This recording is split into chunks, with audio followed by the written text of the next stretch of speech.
Are you struggling for consistency in your sim racing? Does your iRating look like a roller coaster? If so, we have good news for you. The way to get more consistent is to first understand what you're doing differently than the professionals. And VRS is the answer. With our competitive subscription, you will have the telemetry, setups, tutorials, and everything else you need to fully analyze your driving. Our data packs and the ability to compare your driving with the best in the world will show you exactly where to adjust your inputs, change your driving line, and shave seconds off of your lap times. And our powerful and precise Direct Force Pro wheelbase and precision pedals are being used by some of the world's best drivers. All these champions agree that VRS hardware is not just the best on the market, it's also priced well below the competition. So if you're looking to upgrade to direct drive and the best pedals in sim racing, VRS is your answer. If you want to get better, get faster,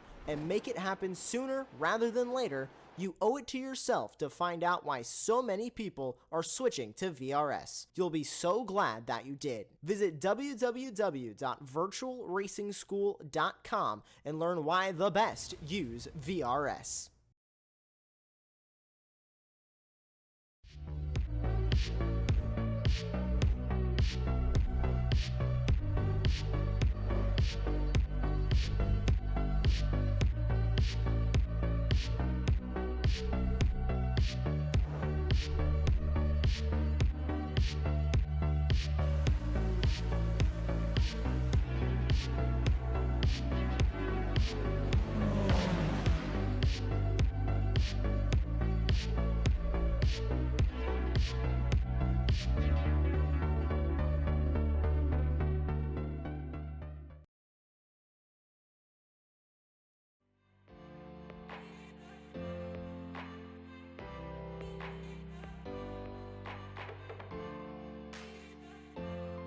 Greetings, race fans, and welcome to round 5 of the Apex Racing Academy Porsche Cup here on Apex Racing TV.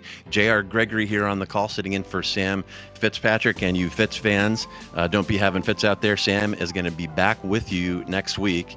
Beside me in the commentary booth is my buddy Chad Dick, and in the production trailer, Joshua Wilkie is going to be spinning your knobs and pressing your buttons and showing you all the great action here from the Nurburgring. Folks, this is going to be an outstanding event here today. People literally have been testing their skills in the shadow of the Nurburgring Castle since 1927, almost 100 years of racing history here at the Nurburgring, starting, of course, on the world famous and infamous Nordschleife. That was the center of racing in this area for about 50 years until the mid-70s. Driver safety concerns started taking a front seat at a number of courses, including this one, of course, punctuated by the near-fatal crash of Niki Lauda in 1977. Short time later, in 1985, they put up the current Grand Prix Strecke course that we are on today. Actually, we are running the short course, the Sprint Strecke.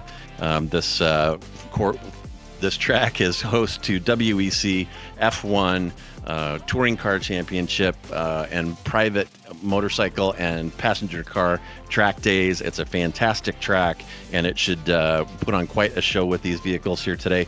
Our course is 16 turns, 2.2 miles, and 3.6 clicks. Now, we have a kind of complicated setup here today, a lot to keep track of as we go through the 4 events. The first thing we want to let you know is that there are 3 classes of competitors on the track today. They are going to be separated by their iRating. The top class is the pro class, middle class is pro am, and the bottom is the amateur class. And we've got colors corresponding to those on our graphics that will help you keep track of where the various competitors are throughout the event here today. Our first 2 races are going to be 10-minute sprint races, and the top 8 competitors, the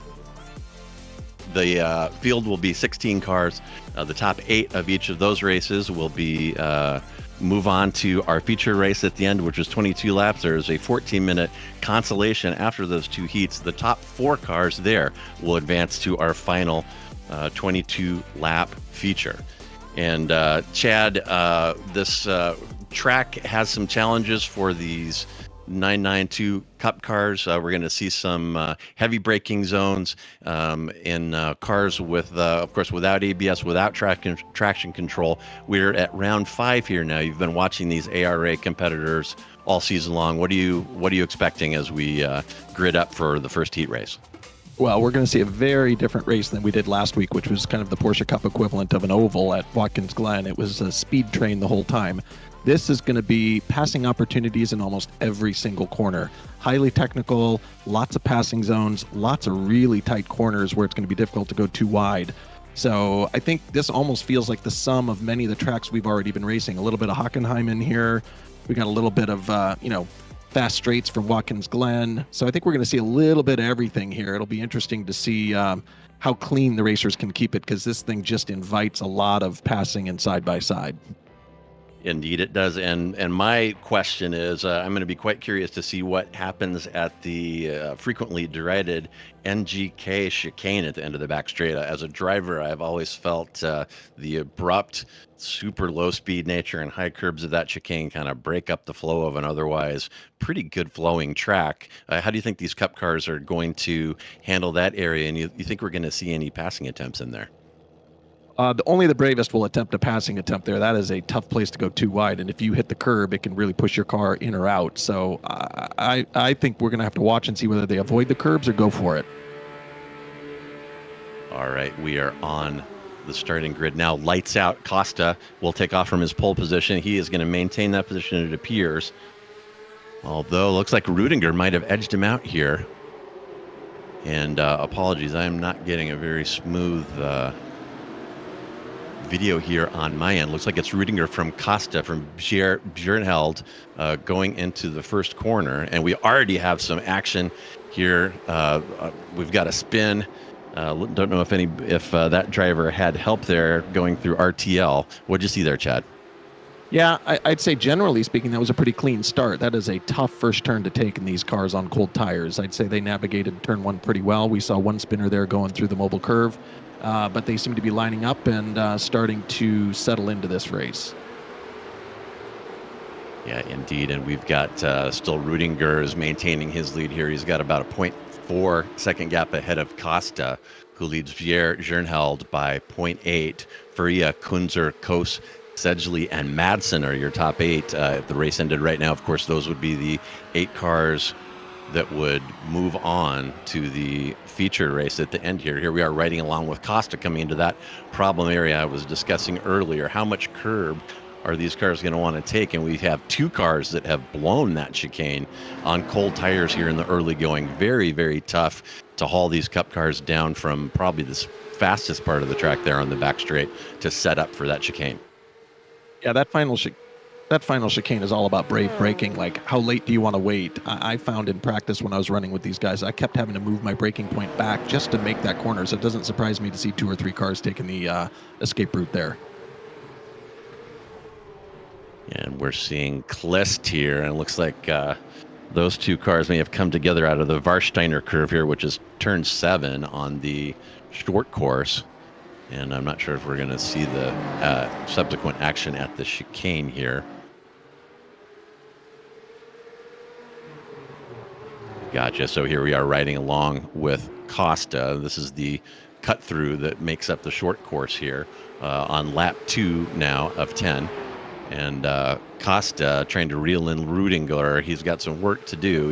Rudinger's been able to maintain that gap of about 0.4. Not a lot of changes in position here in the front. Notably, we have Coast there, who is a Pro-Am driver who has worked his way up into P4. Another Pro-Am, indicated there by the green graphics on our timing tower, has worked his way up into P6. And here we're going to see on the start here, pretty clean there into turn 1, Chad. Yeah, it looks like a couple of cars there, about 3 or 4 back, tried to go 3 wide through that second corner, and that's a lot to ask on cold tires on lap 1. Yeah, and there's Velgut swapping ends there. It looks like he might have been a little unjudicious with the throttle application there on cold tires, going through the RTL curve there for the first time. And 3 laps in the books now. Rudinger maintaining his lead from Costa, from Bjernheld, Kotz, Madsen, Kunzer, Perea, and Copeland are in your paying slots. Hard charger right now is Copeland, who has moved up 4 from his grid position. And I'll strike that. We've got Araya back in P11. He has moved up 5. And Bernardo Faria, one of the victims of the early kerfuffle there on lap 1, has fallen 9 positions from his qualifying. Yeah, it looks like he's out of the race, unfortunately, and going to take his chances in the consolation bracket. But if we look at the top of the grid, not too surprising to see Rudinger and Costa up front. They're 2 of our top 4 drivers in the overall season standings, currently sitting 3 and 4, respectively. And then our good friend JBZ, as I like to call him, because it's easier to pronounce his initials than his name, in P3 there, making a good move. He's currently sitting P11 in the season standings, so looking to make a move maybe up the standings this week. Yeah, and JBZ, very good start there. Obviously, although it looks like he's not just maintaining his P3 from qualifying, and we got Kos and Madsen that have jumped up 3 spots into the money positions there. So a little bit of scrapping here early, and there's Velgut trying to work his way back up after his early error. Looks like he might have had a little contact there.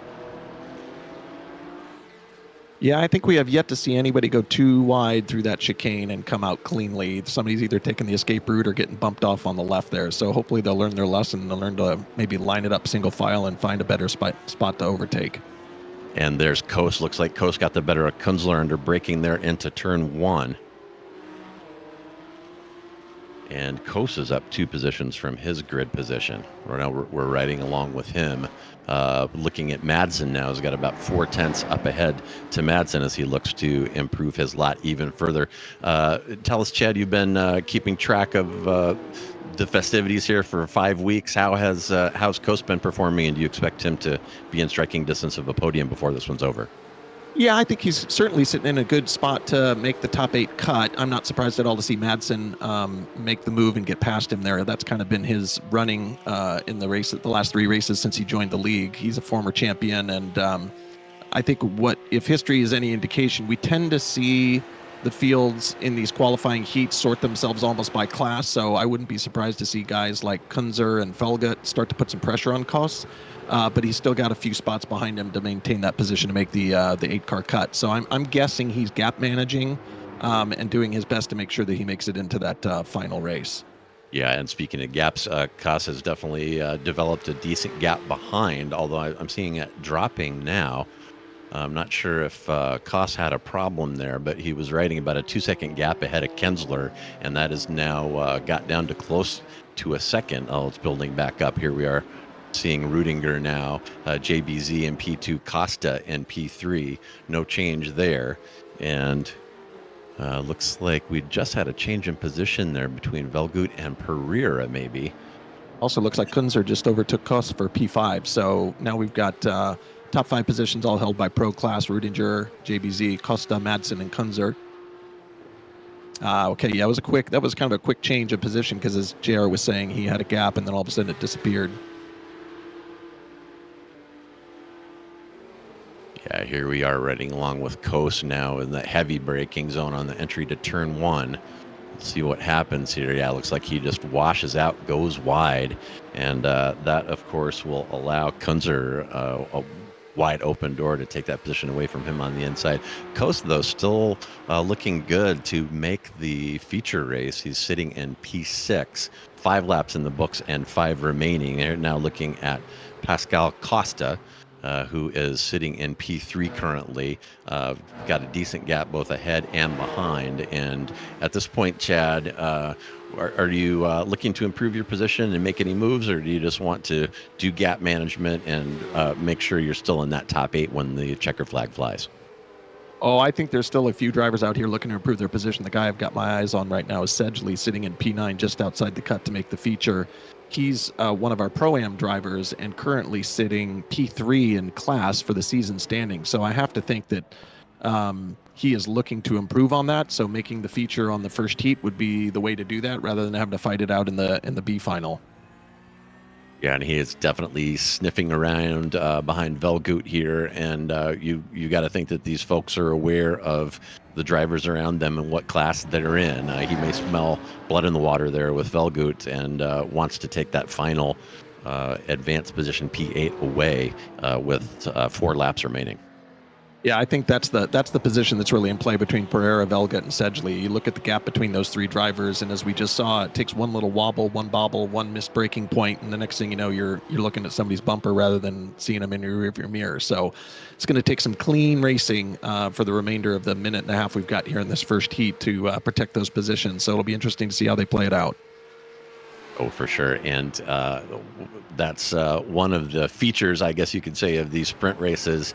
The longer race, you can make a small bobble, lose a position, and have time to make up for that. And certainly in this race, there just isn't sufficient time. You got to hold on to your positions for dear life, as if every lap is the last lap. And looks like we're 9, and I've been saying laps, my apologies. Looks like we're about 9 minutes out of the 10-minute heat here as we cross the finish line. So we may be coming down to the white flag here real shortly as we ride along with JBZ, who has moved up one position now from his qualifying from P3 to P2, and he looks to have that position well in hand. I doubt he's going to close that 1.5 ahead to Rudinger, and he's also got another second and a half behind him to Costa, so he has got that P2 at the risk of jinxing him locked up for this one. Yeah, I'm a big fan of this heat construct because it rewards more than just hot laps, particularly in this car. It's one thing to go around an empty track with a 525 horsepower car and put down a hot lap. It's an entirely another thing to manage traffic for 10 minutes in a close race with no traction control and ABS. So I like this because beyond just qualifying in the hot lap heat, in the hot lap qualifying, solo qualifying, you have the heat to prove that you've got the racecraft to belong at the top of the grid. And that's what I think it does. It sort of sorts the drivers by their complete abilities, and then we really get to see some good racing in the future when it all comes together. My goodness, and look at Velgut here. He is all over Pereira at this point. He does not want, he would like nothing better than to create a buffer between himself and Sedgley. He is sniffing around all over the back end of Pereira. Let's see if he can make anything happen here. Not sure if we have seen the white flag fly yet or not. Yeah, and there is the checker. And my goodness, Velgut put in a big effort there. You saw him pushing that cup car hard, trying to make up one more position. But there are your final standings. Rudinger, BJZ, Costa, Madsen, Kos, Kunzer, Pereira, and Velgut will be your top 8 advancing to the future. Sedgley, Copeland, Araya, Klist, Bilica, and there they go. I lost the last couple. It looks like Saul, Faria, and Dalziel will have to move on to the Consolation race, which will be our third race today. The top 4, remember, from the Consolation will get to move on to the feature. All right, so what'd you think, Chad? That unfold the way you're anticipating? Yeah, I'm going to give these guys some props and credit because there was not nearly as much carnage as I think one could expect, on a first heat on cold tires in a short heat race here at this track. It's funny. I watched the Carrera Cup Deutschland in real life just a couple of weeks ago. It was held at the same track and configuration. For those of you hoping for rain in iRacing, you're glad it's not here today because let me tell you, that turn 1 is brutal in this car. With all the rain flying in the air and a wet track, nobody was making that turn. So these guys are showing us their best. I think they managed the traffic pretty well there. We had a couple incidents early on, but then they settled in. And, it's going to be interesting to see what happens in that B final because we got 3 or 4 drivers from that heat that are going to be wanting to earn their spot. Bernardo Faria being one of them, Sedgley, who just missed the cut. So we'll have to keep an eye on them along with Kai Dalziel, who had an early exit, see how they do in the B final. All right, looks like we have our grid here. Well, this is a stacked grid with White, McCown, Romer, Yanni, and Benzo right up front in the top 5 positions. And looks like the front drivers are going to get away clean. White is going to hold on to his P1. McCown, Romer, Janney, Benzo. To strike that, Janney has moved up, or Janney's dicing actually side by side with Romer going into turn 1. 2 and 3 wide here, but they all get through clean. Pretty good start there. So we got wine from McCown, Romer, Janney, Benzo, and Cope, all pro-level drivers in this one. Not much mixing going on. Although, as I say that, Hammer gets by Cope, or they're at least dicing back and forth. Got Hammer and Young as the top 8, and behind them, Bilecki, Seifert, Humphrey, Stevens, Empenha, Holland, Walsh, and Humberstone. And here we are looking at Apex Racing Team Michael Janney sitting in P4. And Chad, you've been watching Janney for 4 events so far. What are we going to see out of him here this afternoon? Well, beyond just the 4, I've also been watching these guys as they do the official PES qualifying contender series on Saturday. And I'll tell you that Parker White, Luke McCowan, and Michael Yanni all did quite well. Unfortunately, Michael had a little bobble at the end and fell out of the top 10, but these guys were all racing in the top 10 at Watkins Glen last week, and I think we're seeing that strong racing continue here. It's no surprise to see all those Apex drivers at the top. They tend to coordinate and work well together on track, and save the fighting for the last few laps, and put on a good show. So not surprised to see them all there, but let's not write off the Fire Academy guys. Malte Romer, who's in P3, they've been having a great team result thus far. Their team is in P2 overall in the season standing. So have to think that even though he might feel like he's 1 against 3 on the Apex guys, he's holding his own and certainly putting up a good showing.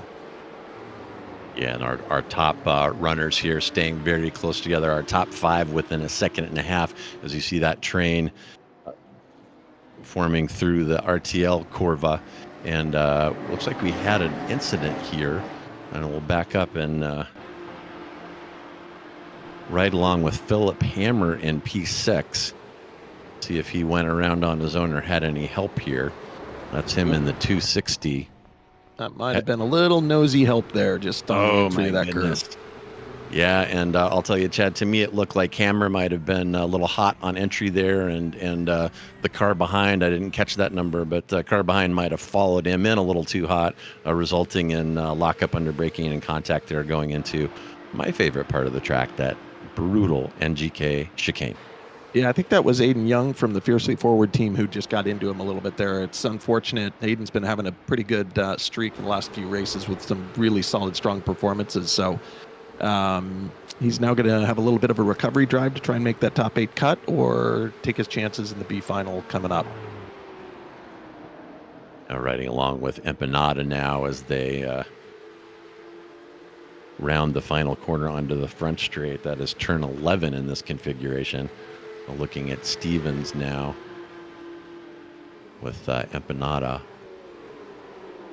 behind. Looks like about a 0.7 second gap. You just look at that right there. 3 different lines through turn 1, depending upon whether or not you hit your brake and whether or not you're dealing with traffic. So personally, I find the tight line, trying to get your right tire right next to that little bollard and letting gravity pull and turn the car for you is the best way to do it. And if you miss that by any stretch, it just makes that corner slower and longer and harder to hold the grip. Yeah, I think Cope might have had a little bit of a problem there. He's now down 3 positions from his qualifying. Looked, I don't know if he got a slowdown maybe on turn 1 or just got a little loose, but he had a couple cars streaming past him coming out of turn 1 and heading into RTL curve. I'm not really sure what happened with Cope, but he's dropped 3 and he is now out of the money positions with 6 minutes remaining. Just ahead of him, he's got Seifert and Humphrey from our AM class. Seifert's been doing very well all season, making the cut into the feature final, typically from the first heat. So one way or another, he makes his way as the sole amateur, one of 2 amateurs who's been making the final feature. And I got to imagine sitting there in P8, well, he looks like he just had a little change of position and gave it up to Cope, but he's going to be fighting to get that P8 back so he can make the cut into the final. Yeah, and Cope didn't let that situation last long. As I said, he had a bobble there, lost a couple of spots, and very aggressive getting that spot back and getting back into that key position there in P8. Now he's looking at his countryman Humphrey with about a 0.5 gap ahead. And of course, you can't forget Seifert, who is riding his bumper with about a 0.7 spread. So we've got White, McCown, Romer, Janney, Benso, Bilica, Humphrey, and Cope now in your 1 through 8, and Seifert and Holland, of course, still sniffing around for that final position to move on to the feature. Riding around along with McCone now, looking at White. Is he going to want to get a little more out of this, or is he going to remain satisfied here in P2 as they head on to the back straight down toward the NGK chicane? Yeah, a little under 5 minutes left in this race. I think we're seeing Cope, man on a mission, trying to make up those. Well, he had 2 lost spots. He's now just 1 spot down from where he started. So I think he has asserted himself firmly in the inside the cut, and we're going to have to see this final 8th spot it's going to come down to Bielicki, Humphrey, Seifert, and Holland, all of which who I think have the pace to make it. So we should see a good battle between those four as the final minutes tick along here. Yeah, and a very tight train forming between those ones that you mentioned, Chad. Looks like it was about 3 cars within 0.8 seconds there as we watch. Looks like we're focused on Holland currently, is all over Seifert here. And between Seifert and Humphrey, a very short gap too. So we've got a real nice train here on those last couple P7 and P8, the last couple critical positions to move on to the future. Now, and here's an inside move. Holland peeking inside of Humphrey, and more than peeking. Oh, and oh my goodness. Looks like Holland might have overcooked the entry of trying to make that pass in turn 1, and he's going to come out the worse for that exchange. Still up 3 from his starting position, but well out of the top 8 positions at this point after that failed pass attempt in turn 1. It's a classic risk-reward scenario here at this track. He obviously went for the move. He saw the door was open. I think it might have been a little ambitious to go after 2 spots there. Just carried a little bit too much speed and wasn't able to make the apex, and ended up losing a couple positions. I was just about to say Dan Holland, who's sitting P2 in the Pro-Am class, man on a mission. He's now, instead of got 1 position to make up to make the top 8 cut, he's got 3. Yeah, and that turn 1, and we're gonna see Holland here on the replay in the car with him now. He's getting a little adrenaline rush here coming into the hairpin. Way overcooks it. Passes 2 cars. Why did he pass those 2 cars? Because he was going much too fast to make turn 1. And sometimes that adrenaline invites you for a little ride and ends up taking you for one there. And Holland definitely suffering the consequences from that. Well, not to be overlooked, the minute you go offline in these cars, you have to remember you don't have quite the same grip as the rubbered-in racing line. So in a short heat race, little kiss there on the bumper, Parker White from his teammate. But you go offline, you have to factor in that the car tires are going to have a little bit less grip. So my guess is that, he knew he was going to make a dive there, but just didn't have enough distance from where he started braking to making the corner. Absolutely. And turn 1 here at Nurbs is so treacherous. It is downhill. It is a little off camber across the apex there. There's a lot of people drive across the curb and actually get a little bit of air there. So it's a little bit of a circus routine to make it through turn 1 all on your own, to say nothing of trying to go offline and pull off a move there. And again, Holland just a little bit too ambitious and didn't quite have the brakes to match those ambitions. And off he went. He managed to keep rolling, but very painful to drop out of the money positions back into P10. And with only 90 seconds remaining in this one, there may not be a lot he's able to do to make up for that one. No, I think my eyes now with just a few tenths separating them is Seifert versus Humphrey fighting for that P8. See who's going to represent the M class in the feature final if they can make it here in the final minute and a half. Oh, and Janney and Romer now side by side on coming on through turn 11 onto the front straight, and it looks like Janney is going to make that move stick. And there are points for these heats, but that may have been more bragging rights. Janney letting Romer know that he's there and that he's going to be there in the future as well. Brilliant move there by Janney. And probably some proactive team strategy management. So with White, McCowan, and Yanni all together at the top there, they won't be right next to each other because they'll be slotted in based on performance from the first 2 heats, but they'll be at the top of the grid, which I have to think that team strategy and coordination is going to be vital to surviving the feature race.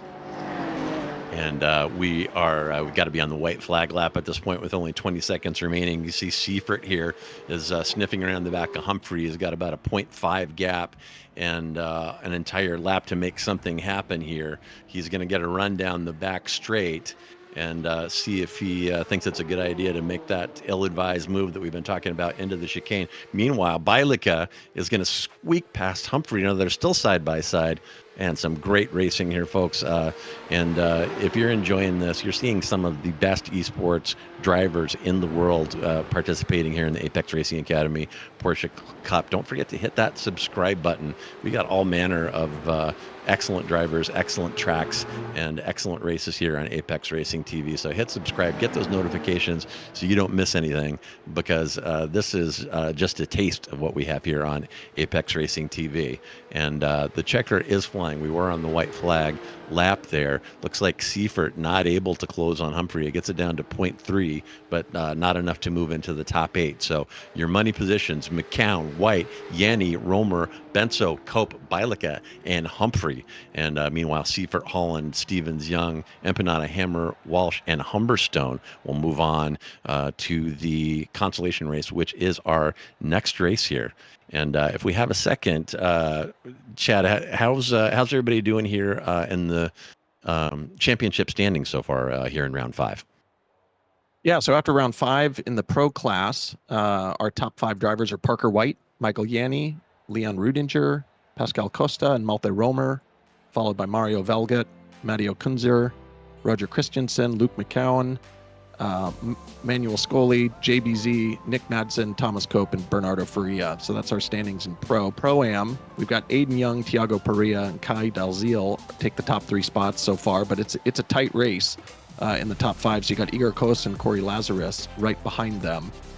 And then in the AM, it's a very tight open race in the top 5. So Seifert, Bielicki, Stevens, Humphrey, and Copeland, all within shooting distance. Even Joseph Saul has a shot at it. So I'd say that's probably the most open class of the 3 fighting for podium positions for the season. All right. Yeah, some fantastic racing here. Very tight numbers up at the top of those point standings. And we are taking the grid now for our consolation race. Remember, the top here are going to move on to the feature. Yeah, I think we got quite a few drivers to watch in this one. We got Sedgley and Seifert, who just missed the cut, who are starting P1 and P2, so I'd keep an eye on them. Dan Holland, who had that unfortunate turn 1 incident, he finds himself in P4. You got to think he's a man on a mission. And then we have a couple of folks who had unfortunate, ends to their early heats. So we got Bernardo Faria, Philip Hammer, Kai Dalziel. I'd keep an eye on those guys trying to do a back-to-front move here. So I think this one's going to be lots of fireworks because this is their last chance to make the feature. Top 4 go through. Let's see who makes it. All right, here we go. Looks like we've got Sedgley on pole, Seifert, Copeland, Holland, Araya, Stevens, Clist, and Young. And we are green. Seifert gets away clean. Holland is going to take P3 from Copeland going down the front straight. Looks like Araya switched places with Stevens there. There's a little bit of back and forth here. 3 wide now. A couple of these drivers are going into turn 1. And coming out of that treacherous turn 1-2 complex, we got Seifert from Sedgley, Holland, and Copeland. At this moment, those are your top 4 that will move on to the feature. Obviously, a little early to be calling it now, but those are the positions to keep your eyes on. And my goodness, all kinds of position changes going on right now. As cars are they're not really satisfied to line up here. We're having every corner seemingly contested. Yeah, I don't think there's really anywhere on this track that's safe from an inside overtake. So if you don't have a teammate around you, you better cover off that inside line. Otherwise, you are vulnerable to somebody trying to make an aggressive move and move up the grid. Absolutely. As we just saw Hammer on Faria there. Hammer still tasting the bitter sting of that off that he had in turn 1. And he's got 3 positions to get. Oh, my goodness. And there's Seifert being turned. Or no, that was Seifert was the offender there, it looked like.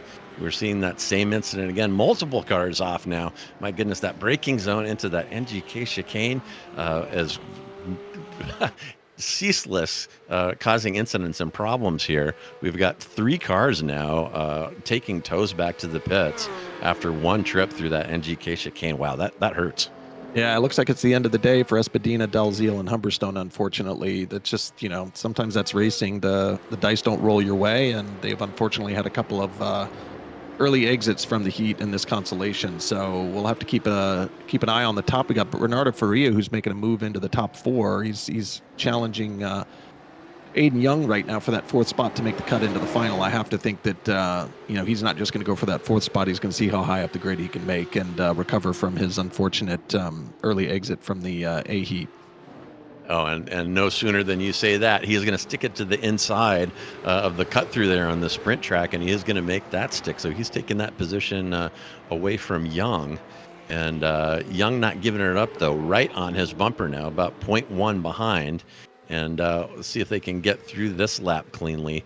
I gotta say, I'm imagining a line outside the steward's office following today from all those taps that we're seeing in the NGK chicane there. People just overcooking that entry and having lockups and hitting their fellow competitors from behind. And that is, I don't know, I wouldn't call it an attribute of the cup cars, but some of these races can seem to devolve into some of these tap fests when the red mist starts flowing. Yeah, I mean, you asked the question earlier, how are they going to take that chicane? I think when they're able to go single file on their ideal racing line, they eat up both of the corners because they've got room to bounce off of them and let the car settle. But when you're fighting for position, you might have to sacrifice the curbs in order to keep a straight line. Otherwise, bad things we've seen are inclined to happen. I think similarly in the cut through, reminds me a lot of the cut through at Red Bull, although there's a couple different ways to take this one. You can either double apex it, where you hold it tight on the entry and the exit. Oh, we got a car sideways there. Looks like Faria is going to pick up another spot. Or you can try and take it as a constant radius, which some of them are doing, but that leaves the inside open. And as we saw, Faria took advantage of that on the last time through. You can see him taking the tighter line there as trying to hold the whole carousel right along the curb just to protect and defend from somebody sneaking it in on the inside there. Yeah, and speaking of the stewards, Faria there on Seifert, that looked a little bit like a pit maneuver to me. So he might be getting called in for a discussion with the stewards after that move. I don't know if we got another shot of that, but knocked Seifert all the way down to P11 from a podium spot, and ouch. And here is a replay now. We're going to see... I think that was his first overtake on the last yeah, that was lap an prior. earlier one. That's when he got up behind Seifert, and see where we go from here.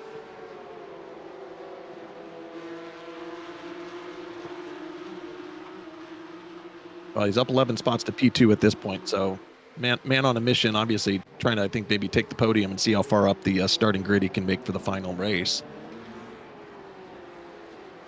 Yeah, 11 spots indeed. He was definitely our hard charger, and now sitting at P2. We are 4 laps in with about 9 minutes remaining. We got Sedgley from Faria, from Young, from Hammer. Those drivers would advance where the race to end now. Bailicki, Araya, Saul, and Seifert, Stephens, and Copeland around out the top 10. Walsh and Klist round out the 12 cars that are still rolling, and it looks like the bottom 4 there, Holland, Espinada, Dalziel, and Humberstone, have parked it. So quite a bit of drama and quite a bit of bent body panels in this consolation race here. And Sedgley driving away up front. Don't really see a lot of close action on track at the moment. No, I think those guys in the first 4 positions are quite secure. It's really going to come down to Bailicki and Araya, whether they can, make a move here. I think 8 seconds is too much to overcome for Araya to make the top 4 spot, but Bailicki, who's only 2.5 seconds back, if he can run a really precise and efficient line here, maybe he can make up that time. Although, Hammer, who had an early exit in his first heat, I got to think that he's managing that gap, holding on to that position and wants to make sure he makes the feature final. Yeah, he's definitely watching that gap behind, and if Bailicki does get close to him, Hammer is going to make that 992 Cup car about as wide as the transporter that it came to the track in, and it's not going to be an easy matter to get past Hammer, who I got to think very much wanted to make up for his error in the second heat race.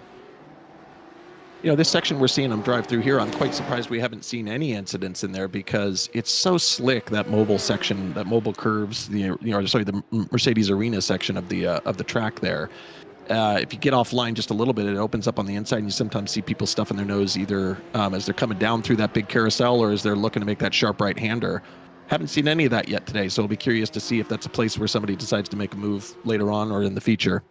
Yeah, and meanwhile, I had a nice camera shot there of Paul Klist taking it to his countryman Walsh there, that they traded 11th and 12th positions. Klist moving up, and that is actually will put him down 4 from his starting position. There's some definite hard charges and hard fallers here from our qualifying positions. Meanwhile, Hammer looking at Young here, and I don't know, if I were him with this amount of time left, I'm not sure I would impress Young, I might be happy to live to fight in the feature here. What do you think, Chad? Yeah, I think he's only going to make a move if it's a really high percentage, high probability one. Like he could have dove there, but obviously he's exercising a little bit of restraint here. I'm guessing he's going to let the opportunity come to him rather than force it and make it happen. And lest anybody think that the guys at the bottom of the grid aren't fighting for anything, obviously not everybody in our M class can make the feature final, and they don't every week. But you got guys like Clist and Walsh battling there for P12 and 11 because the points that they do earn through these heats and the consolations do help them make progress in their overall season standing. So every position counts, even if you're not going to make the final cut to the final feature.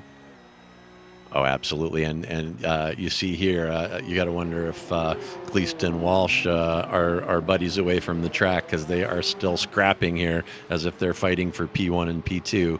And I'm sure that they are want to make the most of their track time here and have some fun racing, which it certainly appears that they're doing. Hammer, meanwhile, here looking at the back of Young, he's maintaining about a 0.3 second gap. He showed his nose a little bit going into turn one, but that may have just been more of a psychological move than a real move. And now he's got it down much less than a tenth there, as he almost gets a little smooch on Young. And, maybe I'm wrong about this. Maybe Hammer does want that position.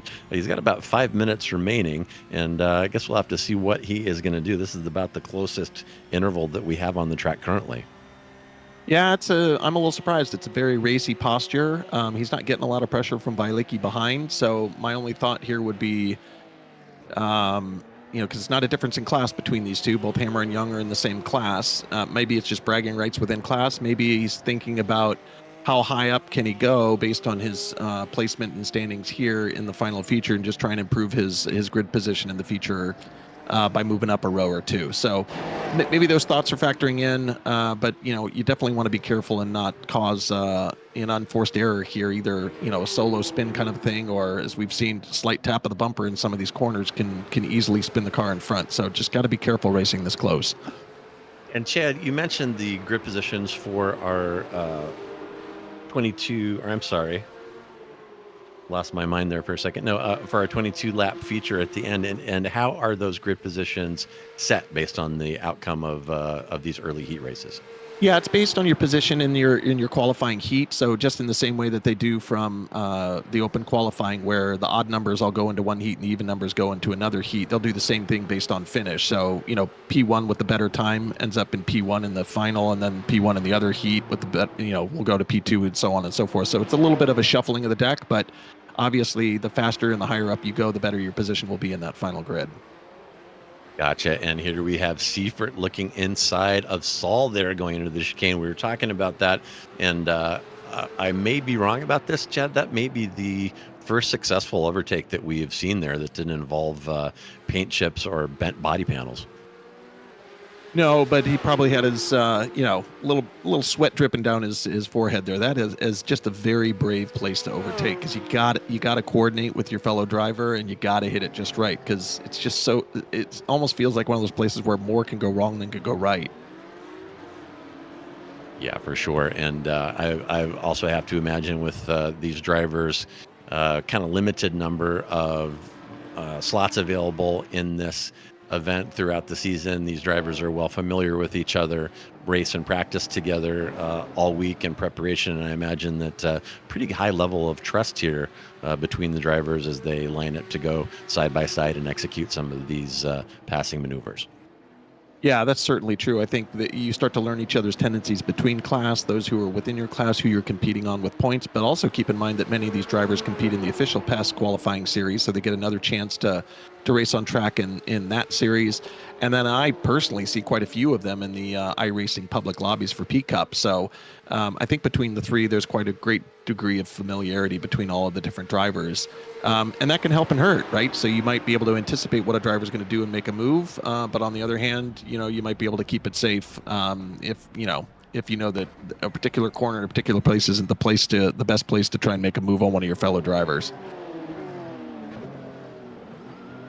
Well, there you go. There's Hammer putting the hammer down into turn one on Young there. Finally decided to say, I think I'll take P3, and you can worry about protecting P4. Yeah, for sure. He ran out of patience there. I thought that he might just kind of lay low and accept his P4 and ticket to the final, but he got tired looking at the back of Young's 992 Cup car and stuck it in there finally after showing his nose several times on that entry to turn one. And Hammer gets it done and starts to drive away somewhat. Meanwhile, back to Faria, and if Sedgley knows what's been going on behind him, he's got to be feeling a little nervous with Faria on his bumper. As we're returning down the back straight, we're going to be back to the scene of the crime here shortly between Faria and Seifert, I think it was. So we'll see what develops here. Sedgley is going to cover the inside. He doesn't want to tempt Faria to try to pack it in there. And oof. Faria looks like he got a slightly better exit. See if he tries to stick it in here in turn 11. Not quite close enough, but we'll keep an eye on this one, folks, because Faria not shy at all, and it would not surprise me one bit to see a dive here into turn one. You see Hammer and Young there in the background. Those are your top four, and the four cars that will move on to the feature. And Sedgley again starts to cover the inside, can't quite close the door, and Faria is going to stick it through. And can Sedgley give him the over-under here on the exit?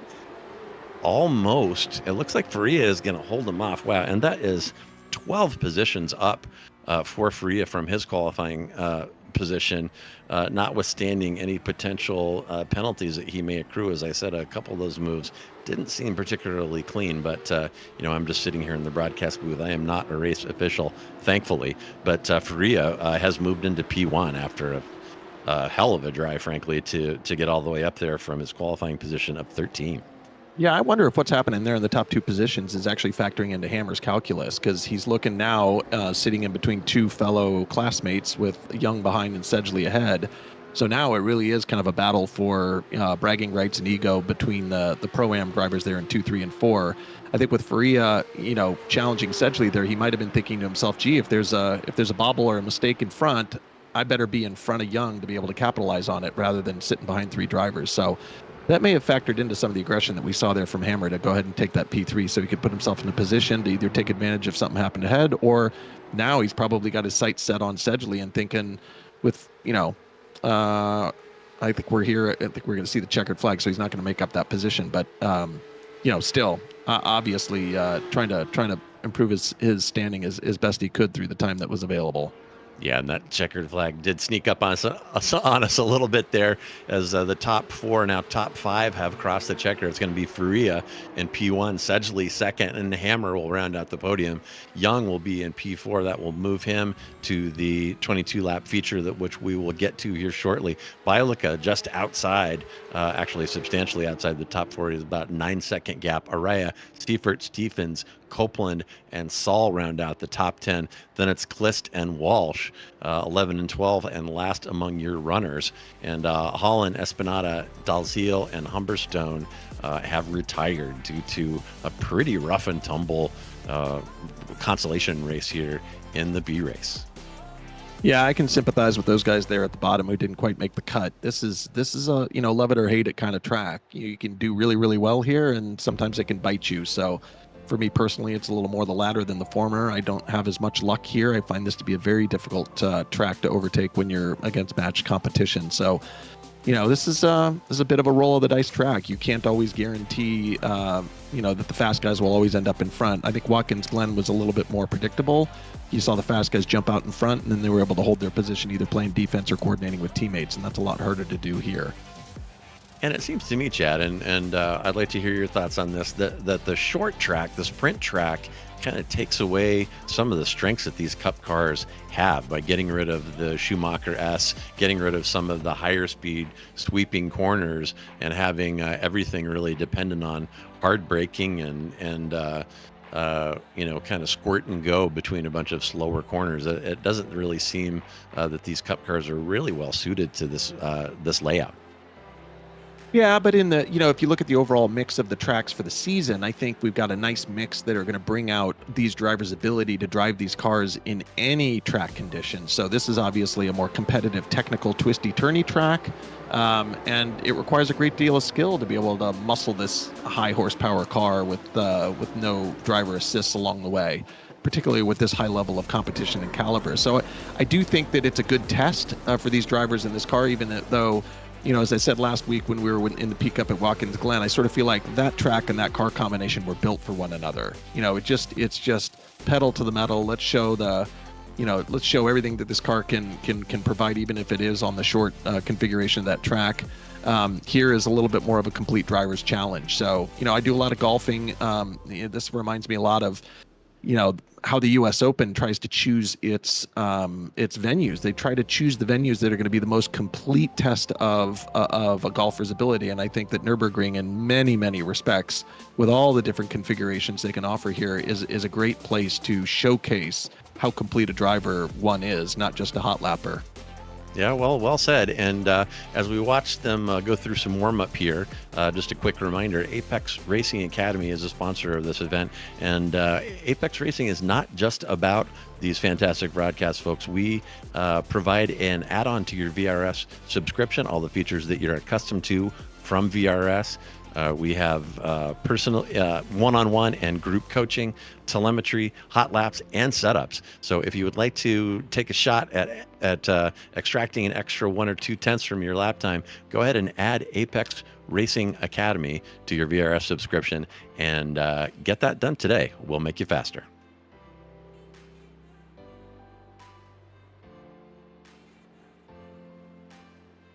All right, and in just a moment here, we'll put up our final results from that B race.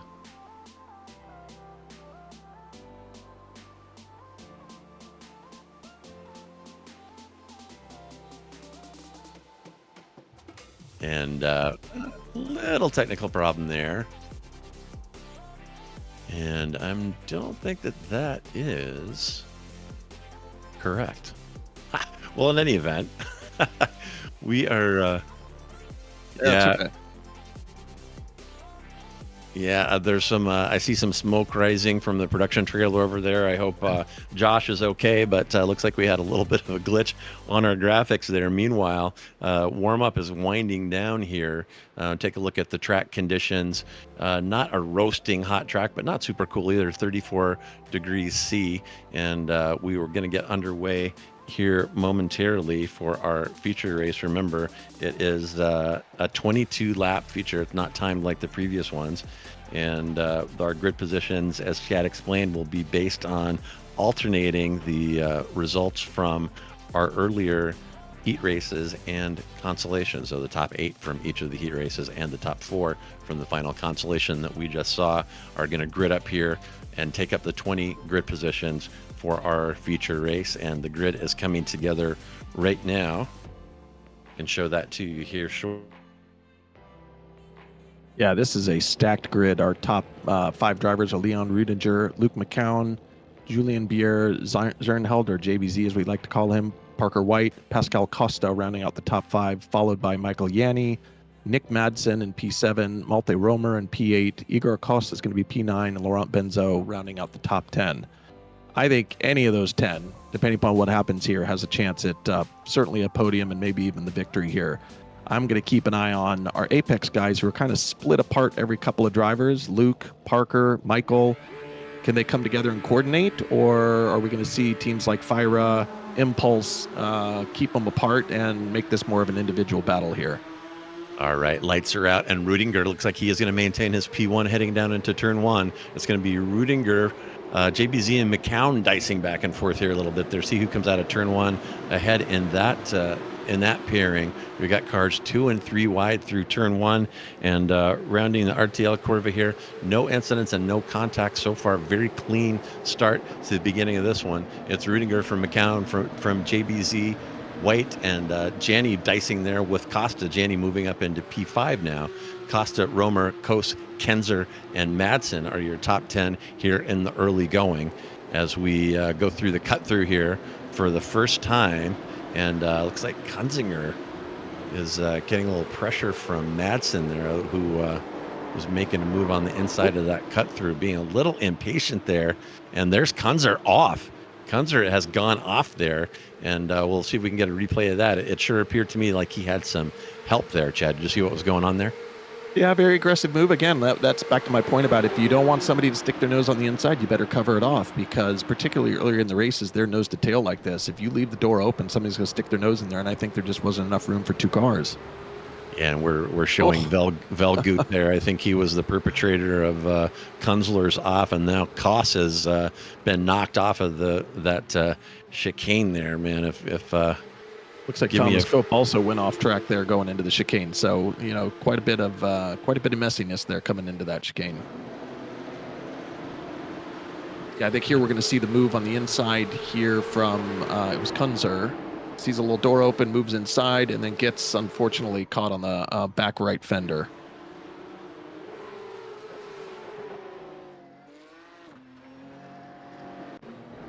Yeah, that was a tough situation there for Kunzler, and it's easy for me to sit here from the booth and comment, but gosh, with 22 laps to go and the very early going here on ice cold tires, and these cars are a handful in the best possible conditions, and at the very beginning of the race, you're definitely not in the best possible conditions, and some of these drivers taking some risks here that they're obviously regretting because they are not panning out.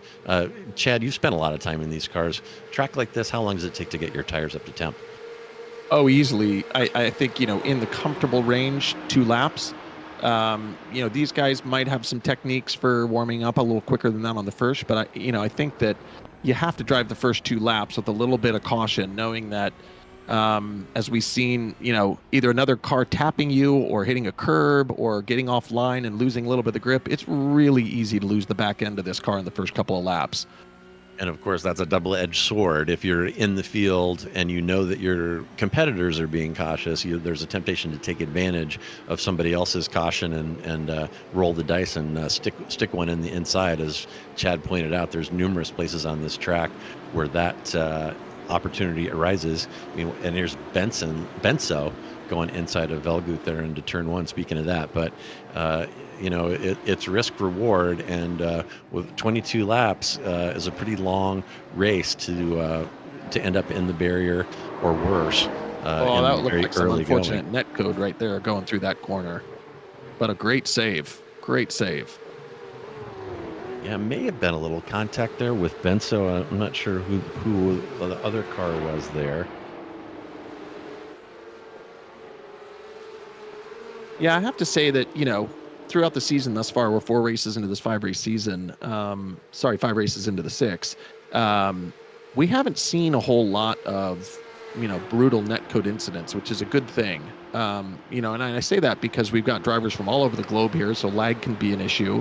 And we can see how on these short sprint tracks, how close they race with one another. So the fact that they can race that closely and we don't see more of that, I think is, it's a good thing. It's a good thing because it's unfortunate, when something digital like that can upset somebody's race. But again, we haven't seen a whole lot of that this season. So again, a testament to these guys' ability to drive closely without contact. Wow, and some great camera work there by our producer Josh, showing Faria and Madsen coming through this latter part of the NGK chicane side by side. They maintain that side by side almost through turn 11 and are still dicing it up as Madsen's going to take a look on the inside of turn 1. And Faria's car looks a little worse for the wear there. He might have gotten a little bit of his own medicine in the early going. It looks like he has lost 4 positions from his qualifying position. Meanwhile, Hammer ahead of him is up 9, and he'll be the hard charger currently. Hammer sitting in P10.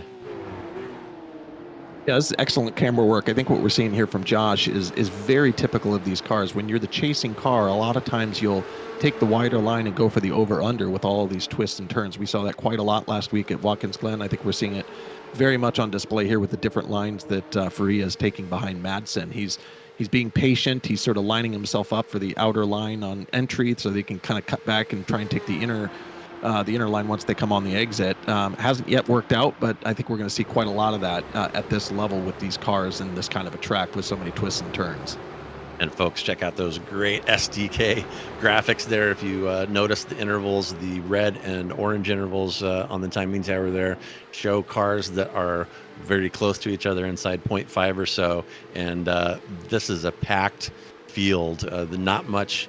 It's not really spreading out, and they're maintaining some very close gaps and some great fights here. And we're back to Madsen with Faria behind, and now back up to the front here. And it looks like McCown has passed Rudinger. That must have just happened on this lap. They were very close at the end of the last lap, so we do have a change of position there for the lead. And I'm not sure if we have a look at that, but at this point, we got McCoon, Rudinger, JBZ, Jani, Costa, Romer, White, Benso, Velgut, and Hammer are going to be your top 10 currently. And Rudinger is not letting McCown get away. He's keeping that gap down to about 0.3. And I'm guessing that he's going to want another crack at that. Plenty of time left here. We're only 5 laps into a 22-lap race. So whatever has gone on between Rudinger and McCown is definitely not over. And here's Rudinger looking outside on the entry to the chicane as McCown tries to cover the inside, slams the door in his face there. But yeah, those two are not done. Have you seen these two scrapping so far in the season, Chad? Oh, all season long. In fact, one of the things I was going to say, and we're seeing it very clearly on the leaderboard right now with the red bars next to the numbers of our top 9 drivers who are all from the pro class.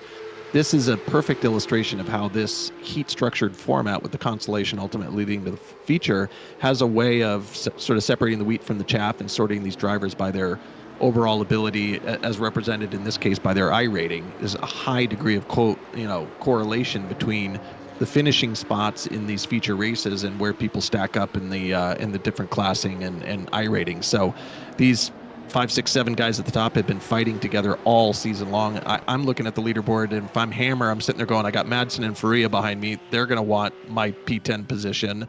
And Kunzer's not that far back, having had that early incident. So it's actually the middle of the grid where you see the classes still mixed up a little bit, where I think things could get kind of interesting and spicy here in the remaining, the remaining 16 laps or so.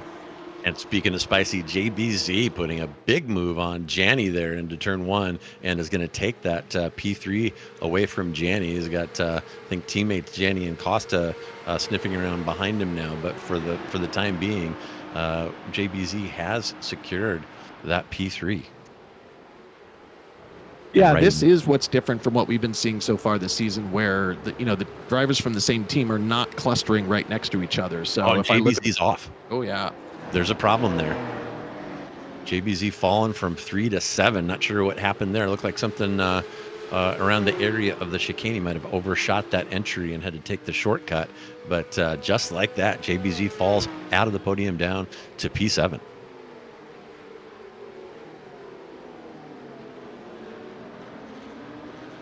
And Josh is going to spin up that replay, see if we can see what happened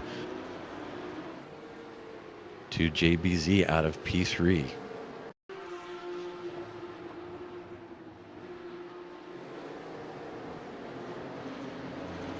And we see him taking the cut through here onto the back straight, or almost to the back straight, pardon. And we'll go through RTL and Warsteiner Curva onto the back straight, now headed to my favorite part of the track. Well, if he overshoots it here, this might be a case of having followed a number of drivers into the chicane many, many times. You have somebody in front of you can mark your braking point with. When you're all alone like that, he probably just missed it a little bit. No, wasn't this lap. Oh, yeah. Oh, you might have gotten a slowdown. Looks like he may have got a slowdown from cutting that corner too much. Absolutely too much curb there, and you can definitely take some time off the chicane by cutting that curb, but if you cut it a little bit too far, the stewards step in and give you a slowdown, and that is going to cost JBZ after a brilliant move up there into P3. He has got his work cut out for him now, and meanwhile it looks like Rudinger might have moved. Oh no, that's not a change. Stand by for me 1 second here. Meanwhile, we're riding along with Rudinger now behind McCown. He's got that gap down to 0.3 and has created a pretty good gap behind. So McCown and Rudinger driving away here with Jana from Costa, from Romer, from White, JBZ there, and 7, Velgut, Hammer, and Benso are going to be your top 10. We're getting a lot of movement as well in the middle of the grid. Looks like Faria just overtook Madsen, and Kunzer got past Bielicki. So those guys are starting to make a move up. And again, if I'm sitting in P9 and Hammer's shoes, Pro-Am, looking in my rearview mirror with 4 pros coming up with a head of steam, better get on it or be prepared for a little bit more battling. They're still 3 or 4 seconds back, so I don't think it's imminent. But let's see what happens with P10, 11, 12, and 13, see how those guys sort themselves out. Yeah, and lap 8 now, we're about a third of the way, a little more than a third of the way through this one. And a great racing in this, folks. And if you've got to see these, you have to see the iRatings on some of these drivers to appreciate the kind of talent that we're seeing here. There's some 9K rated drivers participating in this. Oh my gosh, as we see White and Costa trading paint there in the chicane, just as we were saying that it was a risky place where people weren't going to try passes. We're seeing a lot of side-by-side action there in this one.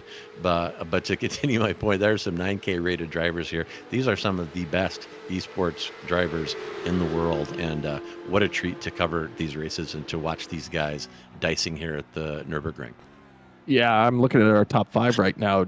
Just the combined iRating of our top 5 is over 50,000 iRating points. Wow. So wrap your head around that. That's almost, I mean, that's incredible.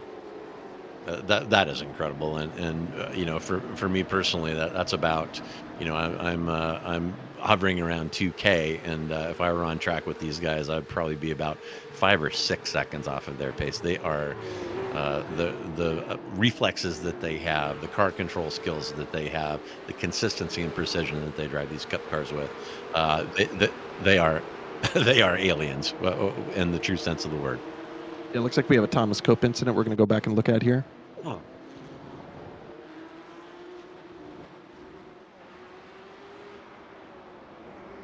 This one's shaping up to be one of those unforced error. Maybe something in real life came up and needed to retire the car, unfortunately. Oh, really? He towed after that, huh? Interesting. Yeah. He might have had a disconnect there. Equipment failure, disconnect or something. That's unfortunate.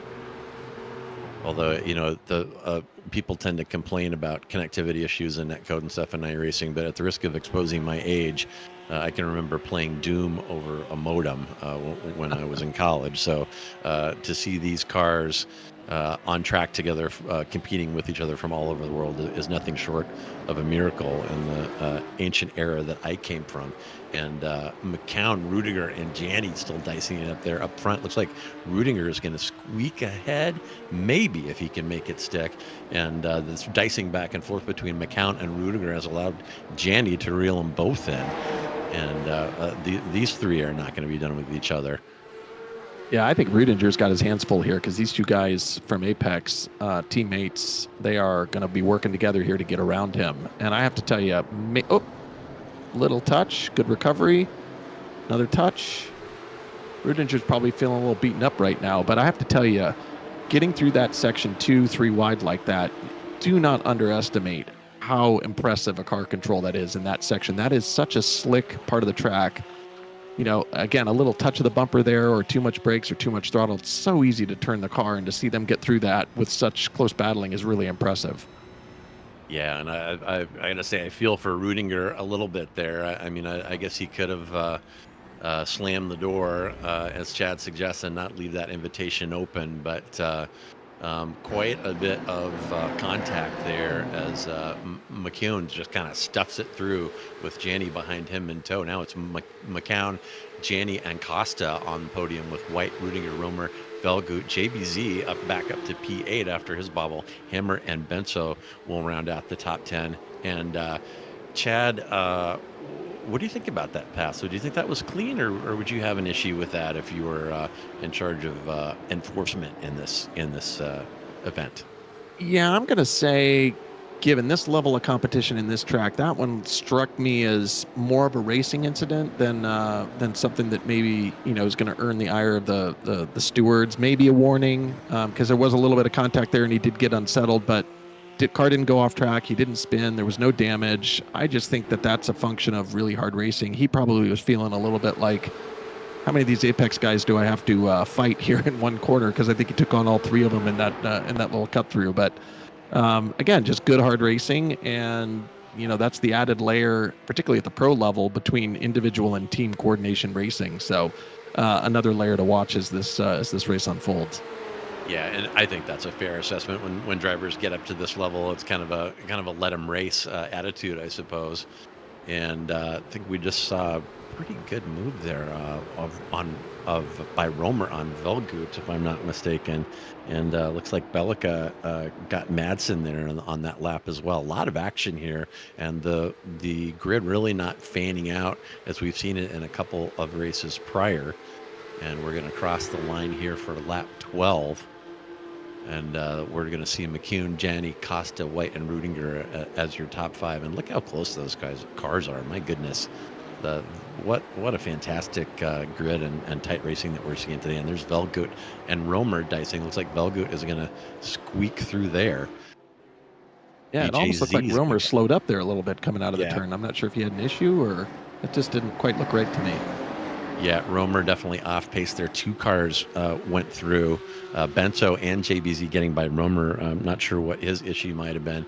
You can get a slowdown there on turn 1. It takes some effort, but it is possible if you take too much of that inside curb. I kind of like to drive over that one. Some people avoid it, but it is possible to get a slowdown there, and that may have caught Romer, costing him a couple of spots. And now he's got Hammer about 2/10 behind him, and wants to see if he can get some of that as well. Well, Hammer is also probably looking in his rearview mirror and seeing Faria, who is up quite a few positions, going, I think I'll rather move forward than move backwards. I've got Faria up 6 spots on the grid, probably looking to keep charging. So better move ahead or you're going to move back.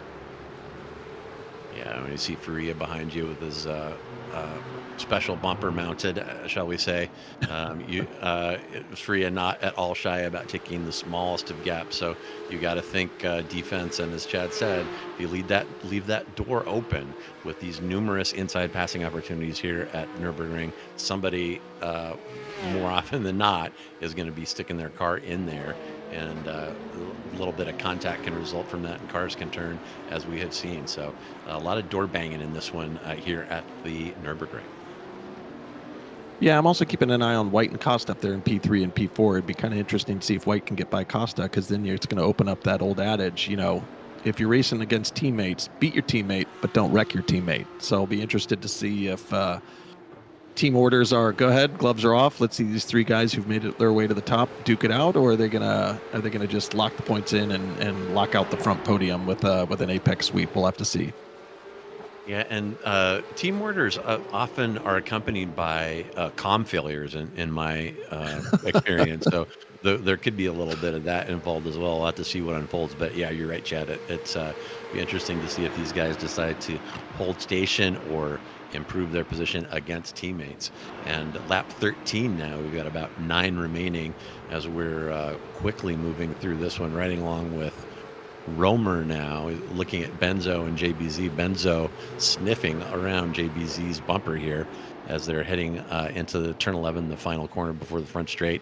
Benzo's going to have a run here, see what he elects to do coming down into turn 1. We've seen some incidents previously, people being a little optimistic and a little bit too optimistic about what their brakes can do when the adrenaline starts flowing. See what happens. And here is Benzo. He's going to go inside of Romer. Not sure if he's going to make that stick or not. Oof. My goodness. And that's JBZ slamming the door in Benzo's face there. Benzo sniffing around a little bit on the exit there of turn 1. JBZ says, no, you're not going to stick your nose in. If you are, you're going to get cut sideways off. There. And somebody's turning there. It is Benzo. Yeah. And did he have help there? I'm not. No, I think he's just pushing too hard. I could hear his tires start to lose it mid-corner, and I think he managed to save it, keep it off the wall. But that's a perfect example of, you push hard in these cars. If you overcook the tires a little bit, you got to give them a chance to recover. Otherwise, you push hard in some of those flat, tight curves like that coming out of the Mercedes Arena section, and not surprised at all to see somebody turn sideways. Yeah, so Benzo may be a little too aggressive on the throttle and turns that car, and that will allow Hammer and Faria through there. And Benzo falls out of the top 10 with that little bobble. Rudinger now looks like he is pushing his way back up toward the podium, getting past Velgut. Not sure where that happened, but Rudinger's got to be feeling good about making some progress forward. It looks like he's only about 4 seconds back of P1 right now with plenty of time left. So, Chad, what do you think? Think Rudiger's got a shot at the podium at this point?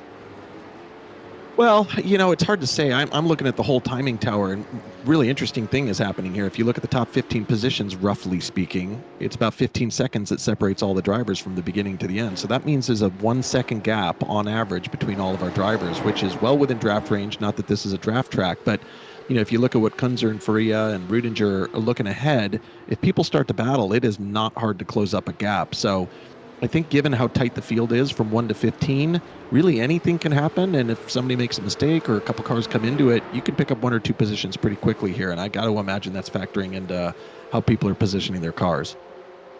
And Rudinger has got White down to about 3/10 and closing. So White, the American there, Rudinger flying the home team flag of Deutschland right behind him, and White's got to be thinking about what Rudinger is doing and less about what Costa is up to ahead, as we see Rudinger close him down even more. Well, now it's opening up a little bit more. I have to keep an eye on that one. Rudinger might still be feeling a little bit salty about getting knocked out of the lead a couple laps ago.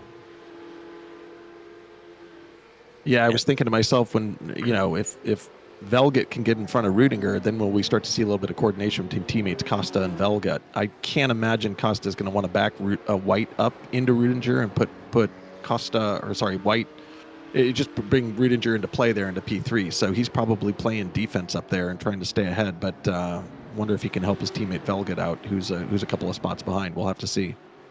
And can you imagine coordinating in that way, Chad, having a teammate push somebody back into you in that fashion?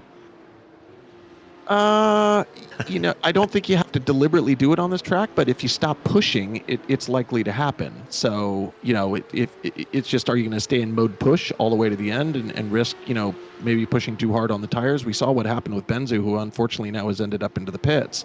So he went from contending to all of a sudden being out of this race. That's I think the thing that might be factoring into their heads, not so much, a driver position. It's like, what am I doing with the car at this stage in the race with only 6 laps to go? Yeah, for sure. And as we're getting down to the home stretch here, talk to us a little bit about tire deg on these 992 Cup cars. You got a lot of seat time in these things. And is this adequate time to start feeling the tires going off? Yeah, in my experience, I don't think the degradation is what you have to worry about. I ran the Pickup on a very hot track, an oval track, sort of Roval last night. For 40 minutes, and man, we were pushing hard and people were slipping and sliding everywhere. At the end of the race, my tires were only at 65%, which is not huge degradation for 40 minutes. But the temperatures, I saw my temperatures and pressures get up into the 30s, which is really high on one side of the car. So I think that's probably what they're managing, is their temperature and pressure, not so much the degradation. And the nice thing about this track is you got rights and lefts, so it should balance out the temps and the heats across all 4 tires. You won't be left with too much asymmetry, unlike last week at Watkins, where most of the turns are right-hand turns, so the left side of the car you need to worry about. So I think it's just overall keep an eye on temperatures and pressures here, and if you start to feel the tires go off a little bit, that's what I meant earlier by saying you might need to just let up a little bit for a lap or two, which, given how close all the drivers are here, you got to be careful you don't let the guys behind you back into it. Gotcha. So you're trying to avoid that temperature vicious cycle. You push the tires too hard, heat them up, lose grip. And if you continue pushing, the temp can spiral out of control as the grip falls off and can result in problems. So you have to take a breath, dial back the adrenaline, and let the tires recover. Meanwhile, riding along with White all over Costa here through turn 11. He's going to have a run here. And as Chad was saying, is White going to take a swing at Costa? I think he will. I think this is a good example of kind of playing the long game and strategy. It wouldn't surprise me at all if White has been following Costa, lifting a little bit into turns, taking it easy on his tires to keep that temperature and pressure down, so that as we get to the last 4 laps of the race here, he's got the tire advantage over Costa in front, that whether he sees an opportunity to mistake or he sees an opening, he's going to go for it. That's an excellent point, and that is some big picture strategy. White was all over Costa going onto the back straight, and it sure appeared to me as if he breathed the throttle there and lifted down the front straight, and he may be biding his time, saving his tires for a late attack, as Chad suggests there. That's an excellent point as we're riding on Costa's back bumper here now, looking back at White. I'll tell you, that's a really frustrating place to be if you're in Costa's position, because you're obviously pushing, fighting hard, playing defense. But that's the kind of behavior that has a tendency that either forces an unforced error or can overheat the tires. So I think he's in a much more difficult position than White, who is kind of in the catbird seat here and gets to dictate if and when a pass is going to be made on his terms. Yeah, and there you go. Look at that. He goes wide and just waits for the opportunity to present himself. And there you go, White into P3. Now, did he allow that, do you think, Costa? Now he's back. He lost a couple spots there. I wonder if he got a slowdown in that. It might, because he let two guys by there, and he went really, really wide. It didn't look like he overshot the corner, so I'm wondering if he did that. Let me take the wide turn to burn off my slowdown rather than hit the brakes. Yeah, that NGK chicane. Ouch! Nothing against those spark plugs. I've ran them in plenty of cars, but that chicane is a headache around here, and it sure looked like Costa just lifted, took the wide line on turn 11, and let two cars through there. But I completely agree with Chad's analysis there. White had the upper hand there, pushing Costa, pushing. We saw Costa getting loose there in the Warsteiner curve. Or on RTL curve, rather, prior to the front back straight, and White's strategy of just hanging behind and pushing until Costa overcooked his tires and had to take a breather. We may have seen that play out perfectly, just as Chad described there. Well, and if you look at our top 10 standings right now, we've got 4 teams represented by all of these 10 drivers. So Apex Racing Team and Academy at the top. We have U-Race BR Esports with Leon Rudinger in P4, and his teammate is in P10 with Bernardo Faria. Impulse Racing teammates Mario Velget and Pascal Costa are right next to each other, and Fire Academy teammates JBZ and Malte Romer are together. So, this is kind of playing out according to script, where we're seeing our pro class drivers rise to the top, and teammates who probably practice and race similar lines and pace together starting to line up with one another. So I got to think over these last couple of laps, it's going to be a little bit more friendly fire than head-to-head competition here. And it'll be interesting to see if any team strategy plays into, or if there's any team orders that might change what we're seeing currently on the leaderboard. Yeah, for sure. And it's at this point, McCune driving away now, 2.2 ahead. We got 20 laps in the books, which will leave 2 remaining. So it's McCune 2.3 seconds from Janney, who 3 seconds from White is your top 3, 1.2 back to Rudinger. Now Rudinger, Koster, and Velgut are a little closer together, probably about the closest action that is remaining here, but everyone seems to have just kind of settled in to the order that they're running in now. And as we're approaching the end of this one, we're not seeing a lot of sniffing around and a lot of aggression at this point. Yeah, that being said, if you take away Luke's little gap there at the beginning, take those 2 seconds off everybody else's time, our next 9 drivers up to P10 or even P10 up to Faria, again, all within 10 seconds of one another from beginning to end. So that tells you that the average gap is about a second or less between each of these drivers, which, again, it's close enough within striking distance that if an opportunity or a mistake presents itself in front of you, you can grab one more spot. So this thing isn't going to be over until the checkered flag falls. Yeah, and it looks like we're on lap 21 now, 2 to go. And looking at the timing tower, I can't stop ranting and raving about the quality of the drivers here. Our top 10 drivers, folks, their fast laps are within 0.8 of one another. And these are for sure some of the best Porsche Cup drivers in the world that you're watching here on Apex Racing TV. And man, what a treat. Like I said, just here spotting Sam, who will be here next week, but what a great time. Super fortunate to be here with you, Chad, calling this one. What a great race. Well, and I would consider myself among the mere mortals who run this car, and I did run some practice laps with these guys. I was having trouble breaking 130. So to see these guys in the top 10 all consistently below 129 and the 128s. Luke posting the best time in the race thus far of a 128.1. It just makes my head explode. That is incredible pace. Yeah, it is. And these guys have, as I said, they're the kind of superhuman reflexes that are required when you get to this level. It's just something that, for us normal folk, no amount of practice is going to make up for that raw physical talent that some of these drivers have. It is truly awesome.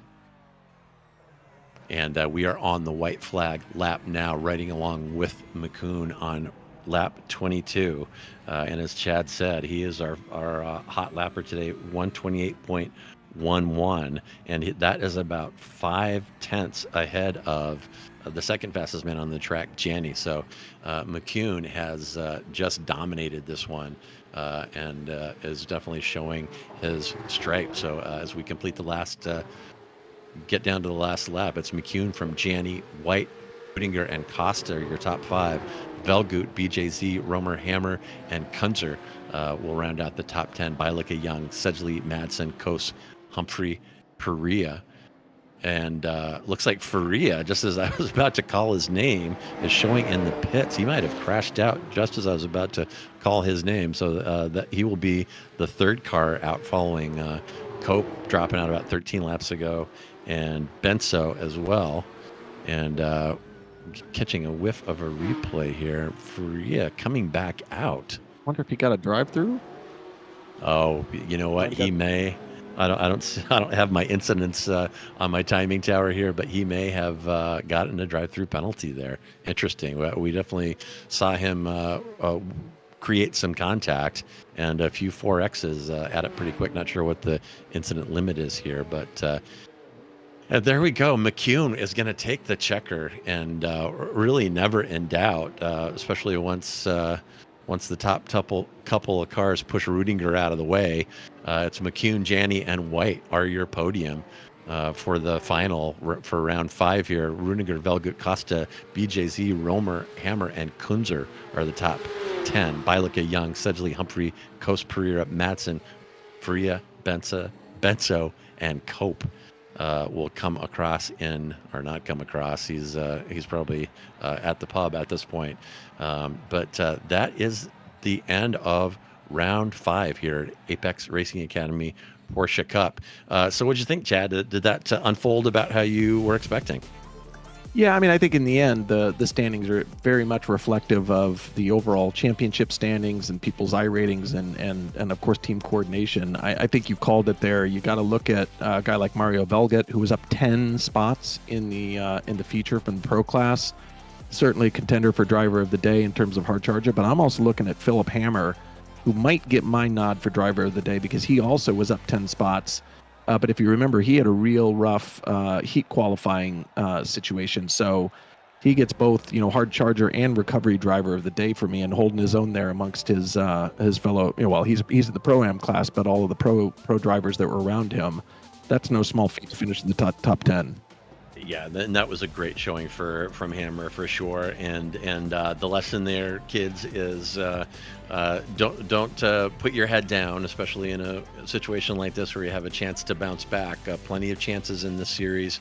The Consolation race opens the door if you had a bad heat race, A or B, there's always a chance to make something good happen here. And Hammer definitely showed that. Wow, what a fantastic race. And here we go.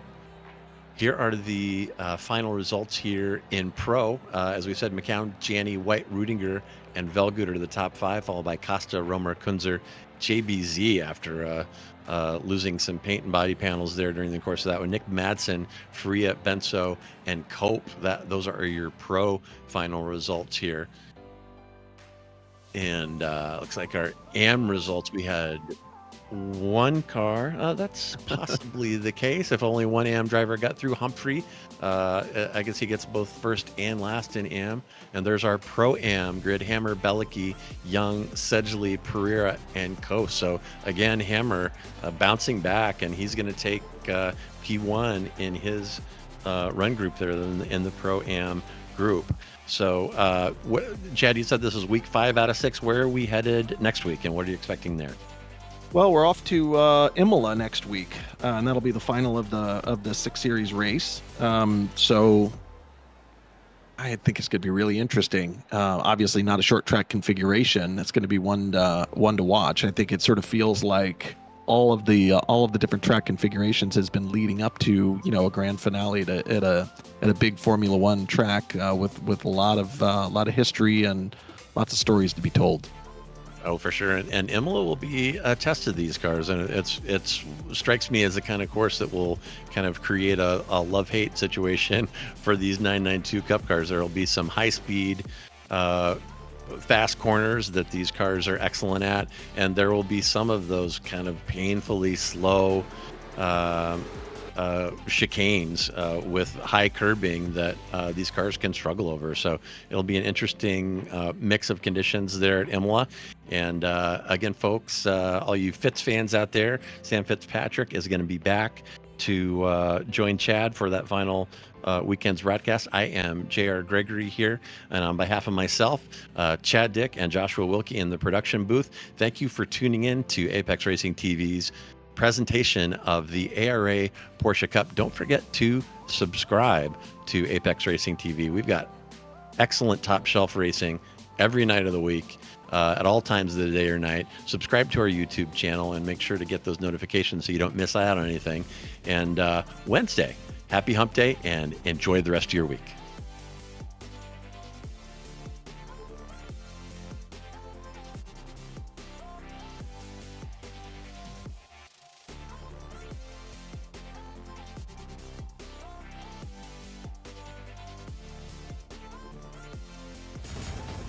Are you struggling for consistency in your sim racing? Does your iRating look like a roller coaster? If so, we have good news for you. The way to get more consistent is to first understand what you're doing differently than the professionals. And VRS is the answer. With our competitive subscription, you will have the telemetry, setups, tutorials, and everything else you need to fully analyze your driving. Our data packs and the ability to compare your driving with the best in the world will show you exactly where to adjust your inputs, change your driving line, and shave seconds off of your lap times. And our powerful and precise Direct Force Pro wheelbase and precision pedals are being used by some of the world's best drivers. All these champions agree that VRS hardware is not just the best on the market, it's also priced well below the competition. So if you're looking to upgrade to direct drive and the best pedals in sim racing, VRS is your answer. If you want to get better, get faster,